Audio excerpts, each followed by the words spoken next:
how Israel influences British politics. We reveal from the inside how the Israeli embassy penetrates different levels of British democracy. In the first of 4 programs, the battle for Britain's youth.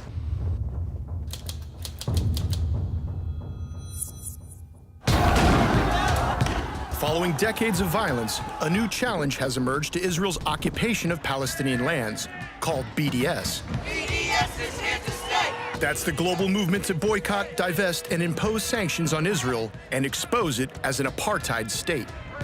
The Israeli government has responded with a campaign to rebrand the country's image. The reason we should fight BDS is because it's wrong.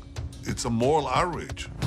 It's an operation run by the secretive Ministry of Strategic Affairs. They recruit mainly former intelligence officers. Its main task is to counter BDS worldwide. Using an undercover reporter, Al Jazeera's investigative unit exposes Israel's clandestine activities in London, a city that's become a major battleground. BDS campaign in many ways germinated in Britain. You'll meet the people working to challenge BDS at every level of British politics. Ah, okay, nice to meet you. We work really closely together, but like a lot of it's behind the scenes. One of Israel's main targets is the Labour Party. For the first time, its leader is a champion of Palestinian civil rights. I'd be very happy to see Jeremy Corbyn no longer leader of the Labour Party, for sure. It's a covert action that penetrates the heart of Britain's democracy. Can I give you some MPs that we suggest you would take down? It is outrageous interference in British politics. It shouldn't be permitted. It's a battle of ideas seeking to change not only how Israel's portrayed, but even how it is debated. It's anti-Semitic. No, it's not. It's a trend.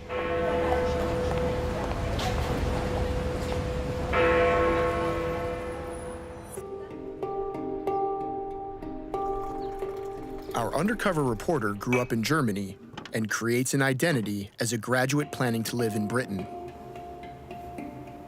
Robin sets himself up in London as an aspiring Labour Party activist with strong sympathies toward Israel.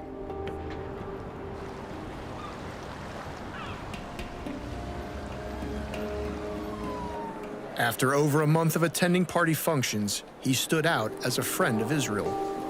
And before long, he recognized a familiar face.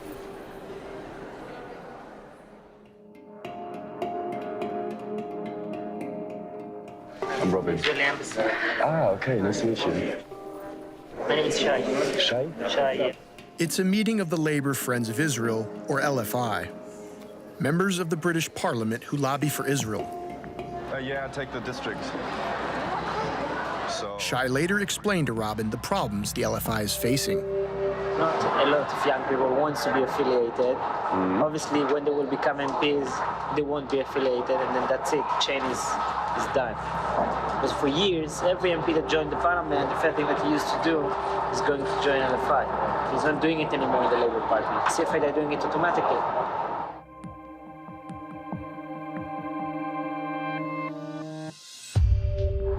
All of the 40 new MPs that just got in the last elections, all of them went to the CFI, Conservative Front of Israel. Okay. Yeah, so in the LFI didn't happen, obviously. But you need to get more people on board. It's a lot of work, actually. Robin tweeted and wrote articles about Israel and the Labour Party, building up his online identity. He discovered numerous groups that support Israel and which identify themselves as independent grassroots movements. One is the Sussex Friends of Israel. They organized a march to protest against the pro-Palestinian movement to boycott Israel. Robin had joined them.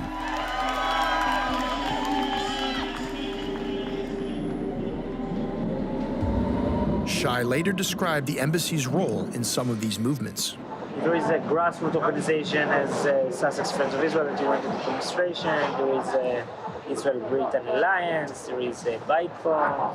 There is so many who believe in Israel. There's so many. Shai had helped establish a youth group within the Conservative Friends of Israel. They have a young section of the Conservative Friends. CFI, yeah. CFI started with it 1 year ago because of my idea. And then when I tried to do the same in the Labour, they had a crisis back then with Corbyn. every group has an idea. Specifically, LFI young people doesn't exist. That's the only place that there is a practice. The moment it will become to 100 people, 200 people, then it started to become a real organization. But just to take a year. Have you ever built something, like a group? Yeah, I did several things like that, yeah. Okay. In Israel and here. Here as well? Yeah. Nothing that I can share, but yeah. Something you could share? Yeah, because there are things that, happen, but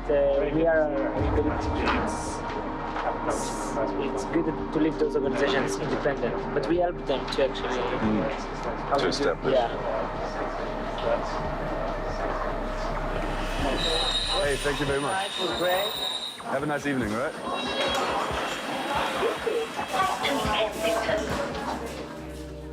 Our investigation linked the embassy's senior political officer with a series of pro-Israel groups: the Parliamentary Friends of Israel, Young Conservatives, lobbyists, as well as grassroots movements. In addition, Shai is involved with the youth arm of the Fabian Society, an influential Labour Party think tank. I know Shai. Shai's a good guy. He's a good friend of mine.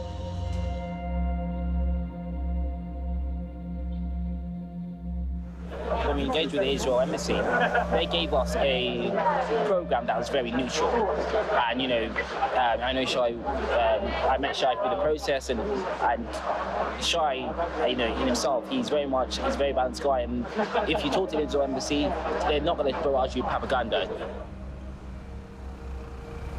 It appears the Israeli diplomat's mission is to build support for Israel at all levels of the Labour Party. And there was a lot of groups that educating the MPs. There's no one that's educating the grassroots of the party. That's it. Specifically in the Labour. Yeah. Everything doesn't need it. No? Shai says he knows nearly all the Fabian Society activists. No more than that. This is 200. This is all? This is all in London, like around 200. This is active. It's campaigning, it's active. I know almost all of them. I took a Fabian's group to Israel. Nice, Yeah, Martin was in that group and others. Martin Edebar explains how foreign government support helps the Fabian membership.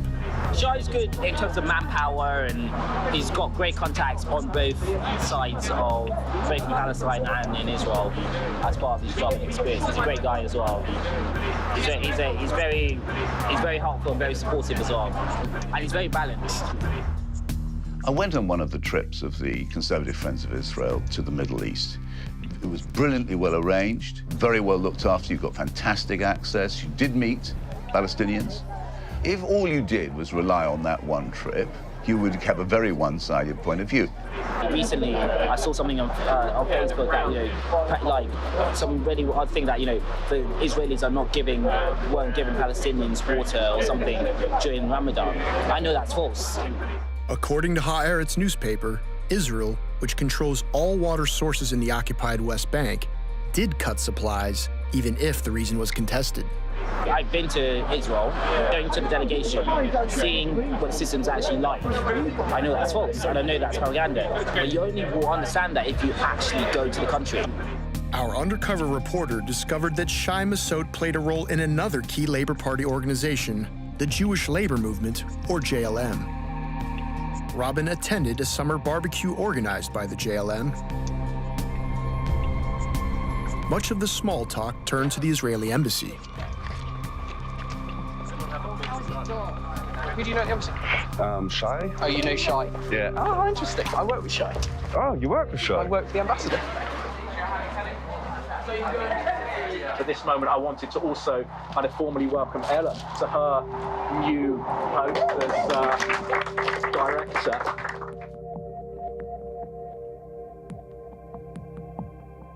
Ella was by no means the person on that pile of CVs that had the most Labour Party and political experience. But there was something that we felt on the JLM executive and as trustees mattered far more, which is that she's one of you. She's seen this stuff from the inside. She's fought the campus battles alongside you, which is why we took the step of appointing Ella to this role, because we think she's going to go on and play an incredibly critical role at the lead of the struggle against anti-Semitism in the Labour Party.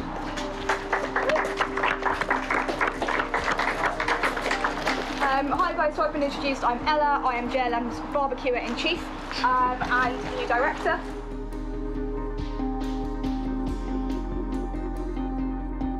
And let's go out, let's change the Labour Party for the better, and let's hopefully influence the future of this country for the better with a, progressive, strong, fair society.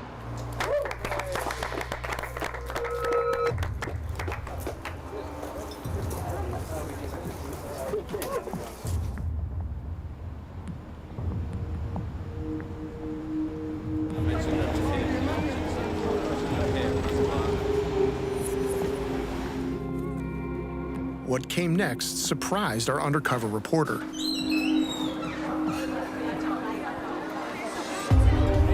Shai had asked Robin to become part of the Israeli embassy's plan to attract young Labour Party members. Elephant's Labour Friends of Israel. They want to establish a branch of young Labour Friends of Israel. But the idea is to establish a kind of a branch that will work with young people. So what I'm saying is that if you're a fitter and you would like to get engaged, I guess they're looking for someone that will launch it, will run it. We need to try to think about, so what can you do? Shai then suggested that as well as setting up the Young LFI, Robin apply for a job at the Israeli embassy. He was invited to a private meeting at a London hotel. It included embassy staff and British supporters of Israel. An Israeli diplomat takes Robin to one side. We're looking for workers, for someone to work at the embassy. I don't know if it's something that might interest you.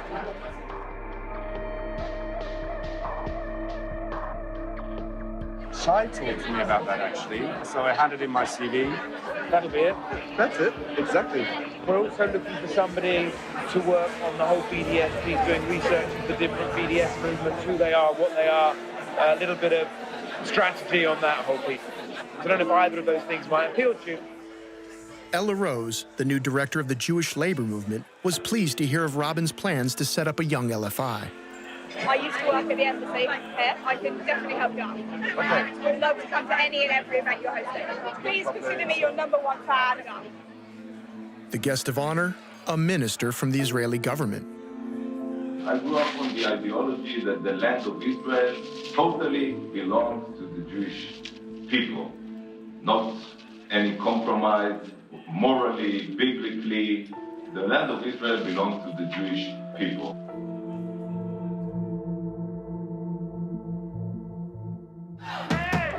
The primary role of Israel's Strategic Affairs Ministry is to counter the BDS movement. It is a strategic threat for the future of Israel, because if we will allow them to continue with all the lies that they are spreading against Israel, we will lose this fantastic young generation, and maybe from here there will be the next leaders of the UK or other countries, and they will think that Israel is a very bad country.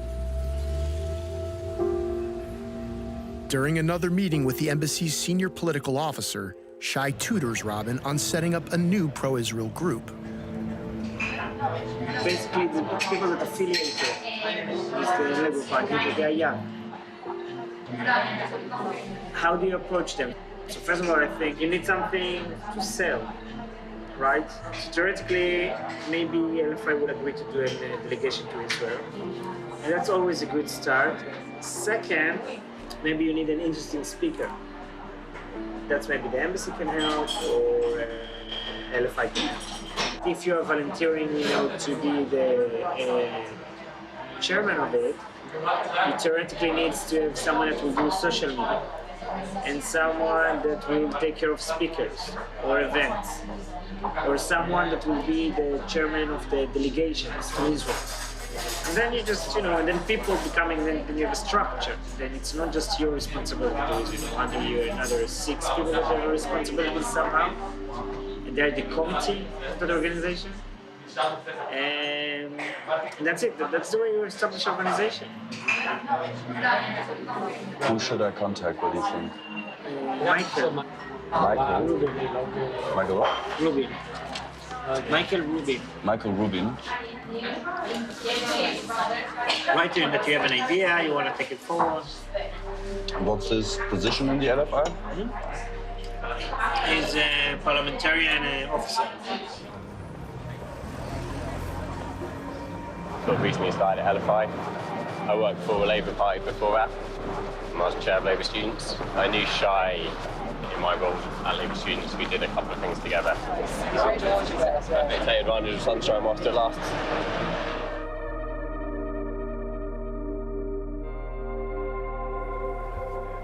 We talked about having a launch event, like drinks receptions, like hiring out, like the upstairs for a pub like this, putting a little bit of money behind the bar to get people there. So we could get some of our parliamentary supporters, so people like Joan Ryan, she could come along and sort of speak, because people are trying to meet her.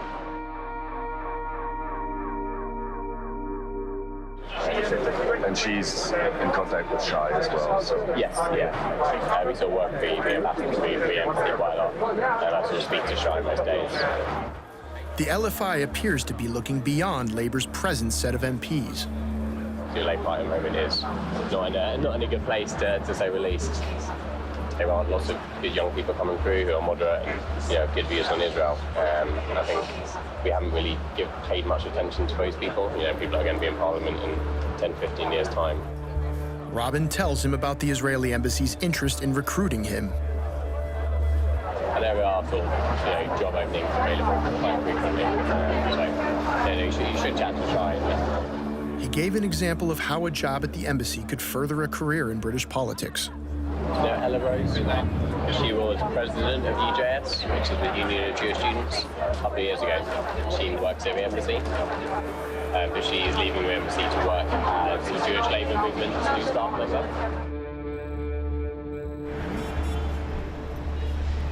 New guards came in and they sort of thought at some point, okay, we're going to hire someone to like help with stuff. And then all the anti-Semitism stuff kicked off and JLM vastly increased its profile and they thought we should probably hire someone political who actually knows, what they're doing. Before that was at the embassy working with Shai. Around about the same time, the JLM re-emerged under the leadership of Jeremy Newmark, who would later hire Ella Rose as the director of the JLM. The big story was about a young student in Oxford who made allegations that the Labour Party and most of the student left at Oxford was anti-Semitic. He didn't present any evidence at all. The only thing he said was that they had promoted the Israel Apartheid Week, which is a well-known event which takes place on campuses around the world. The national chairman of Labour students at that time was Michael Rubin. So there were allegations of anti-Semitism at the Labour Club. So I did the investigation because I was chair of Labour students. That was Labour students report. But there are some people sort of obviously asking questions about it because that was kind of the first instance of anti-Semitism. And there was lots of media leaks and talks about how anti-Semitism was being covered up. British newspapers repeatedly ran stories of anti-Semitism in the Labour Party. One of the next targets was Malia Bouattia, the newly elected leader of Britain's National Union of Students. She described Birmingham as a Zionist outpost because it has a large Jewish society. So it's pretty bad. It's in NUS and student politics in the UK, anti-Israel rhetoric is pretty bad. Zionism is an awful thing. If you were to call yourself a Zionist, you would get ripped apart. They say they're anti-racist, they say they don't discriminate people, but their anti-Zionism goes so far, I would say it becomes anti-Semitism.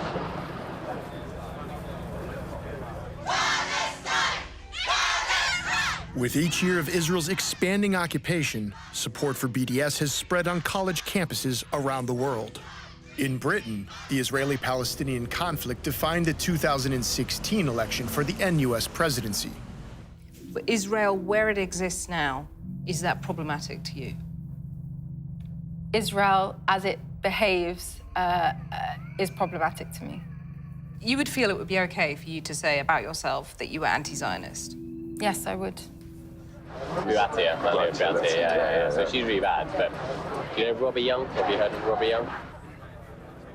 Malia's NUS president, and Robbie is one of the vice presidents.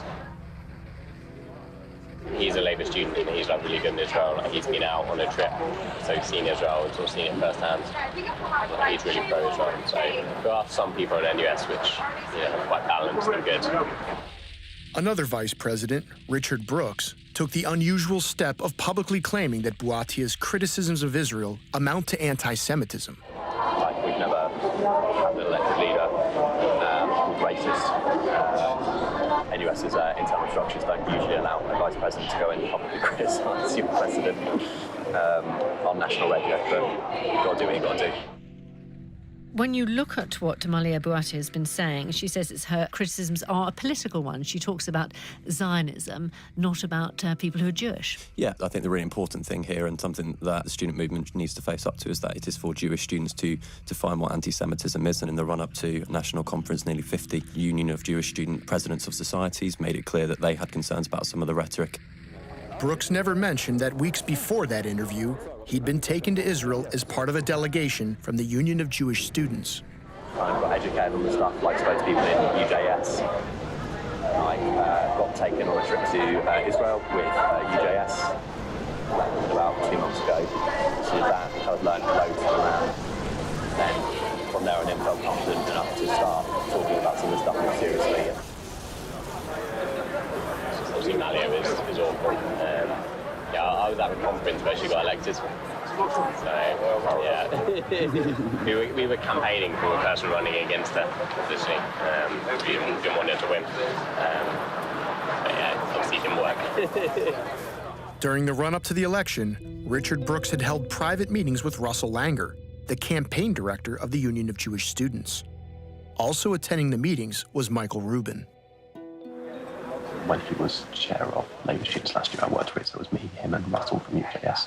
We'd have our little secret breakfast meetings where we'd plan how to get moderate people, good politics and a number of things, elected to certain places or whatever, so me and him worked quite closely together last year.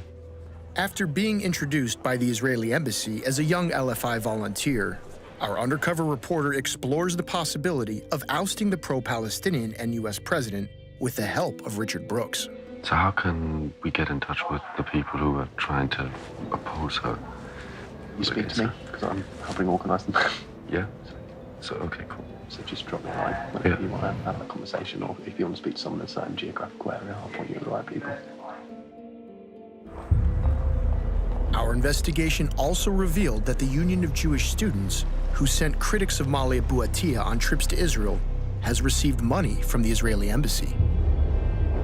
The Israeli embassy in the UK gives money to the Union of Jewish Students. Once you're involved in like the Union of Jewish Students, they then connect you. My sister worked for the embassy for a bit, that was her first job.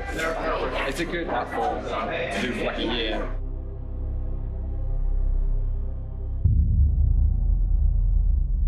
In 2016, Shapira launched an unsuccessful bid for the presidency of the Union of Jewish Students.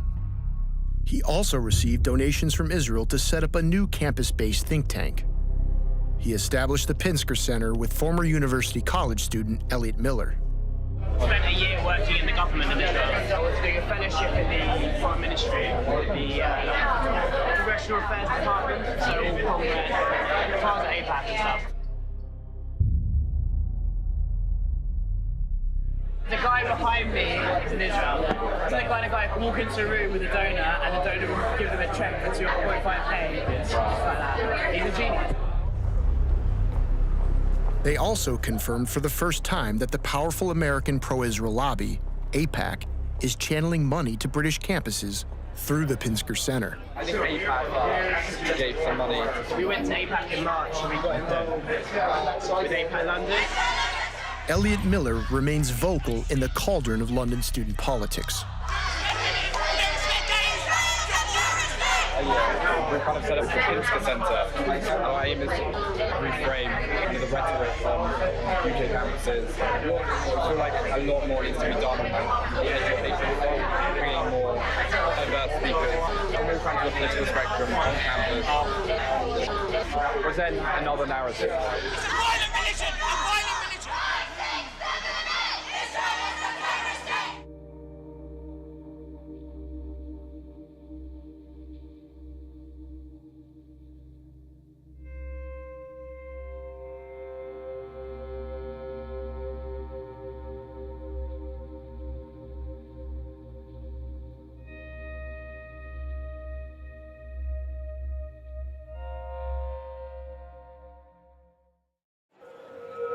In episode 2, further evidence of Israel's involvement in Britain's Labour Party. We work really closely together. But like, a lot of it's behind the scenes. And the money Israel gives Labour MPs to help improve its image. It's more than £1 million. It's a lot of money.